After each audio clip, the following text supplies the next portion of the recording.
સ્વતંત્રતા દિવસ 2026ને લઈને રાષ્ટ્રપતિ મેડલ જે દર વખતે પોલીસ વિભાગના જે જાબાઝ અધિકારીઓ છે જેમણે બહુ જ નિષ્ઠાવાન કામગીરી પૂર્ણ કરી છે તેમનું સન્માન કરવા માટે તેમને આ મેડલ આપવામાં આવતા હોય છે. એ જે નામ આ વખતે જે છે એમની જાહેરાત કરી દેવામાં આવી છે અને ગુજરાત રાજ્ય માટે અતિ ગર્વની વાત કે આ નામમાં 19 જેટલા અધિકારીઓ અને પોલીસ કર્મચારીઓના જે નામ છે એ ગુજરાતમાંથી પસંદ કરવામાં આવ્યા છે. નમસ્કાર, આપની સાથે હું આકાંક્ષા. તમે જોઈ રહ્યા છો ઓવર રાજકોટ. કેન્દ્ર સરકાર દ્વારા વિશિષ્ટ કામગીરી અને લાંબા સમયથી નિષ્ઠાવાન રીતે જે લોકો પોતાની ફરજ બજાવી રહ્યા છે અને સેવા આપી રહ્યા છે તે લોકોને પ્રેસિડેન્ટ મેડલ ફોર ડિસ્ટિંગ્યુઇશ્ડ સર્વિસ તેમજ સેવા મેડલની જાહેરાત કરવામાં આવતી હોય છે. તેમાં આ વખતે ગુજરાત રાજ્યમાંથી પોલીસ બેડાનું ગૌરવ વધારતા 19 અધિકારીઓ અને કર્મચારીઓના સન્માન માટે નામ પસંદ કરવામાં આવ્યા છે.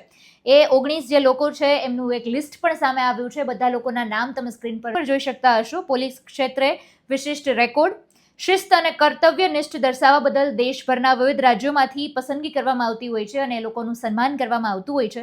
ઉચ્ચ અધિકારીઓથી લઈને હેડ કોન્સ્ટેબલ કક્ષાના કર્મચારીઓનો પણ આમાં સમાવેશ કરવામાં આવે છે. હવે એમને જે પુરસ્કાર, જે એવોર્ડ શ્રેણી હોય છે તેના વિભાગ એવા હોય છે કે વીરતા મેડલ, કે જાનના જોખમે વીરતા દર્શાવી હોય અથવા તો ગુનાઓ અટકાવવા કે લોકોના પ્રાણ બચાવવા માટેનું કોઈ સરાહનીય અને સાહસિક કાર્ય કરવામાં આવ્યું હોય તો એ મેડલથી એમને નવાજવામાં આવતા હોય છે. પછી છે પ્રેસિડેન્ટ સેવા મેડલ.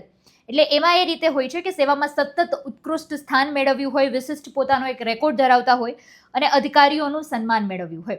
પછી છે મેધાવી સેવા મેડલ. શિષ્ટબદ્ધ, સાધન સંપન્ન અને કર્તવ્ય નિષ્ઠા સાથે કરેલી મૂલ્યવાન સેવાઓ બદલ તેમને આ પુરસ્કાર આપવામાં આવતો હોય છે અને અત્યારે ગુજરાતમાંથી 19 જેટલા અધિકારીઓ અને કર્મચારીઓની પસંદગી આ લિસ્ટમાં કરવામાં આવી છે. નમસ્કાર.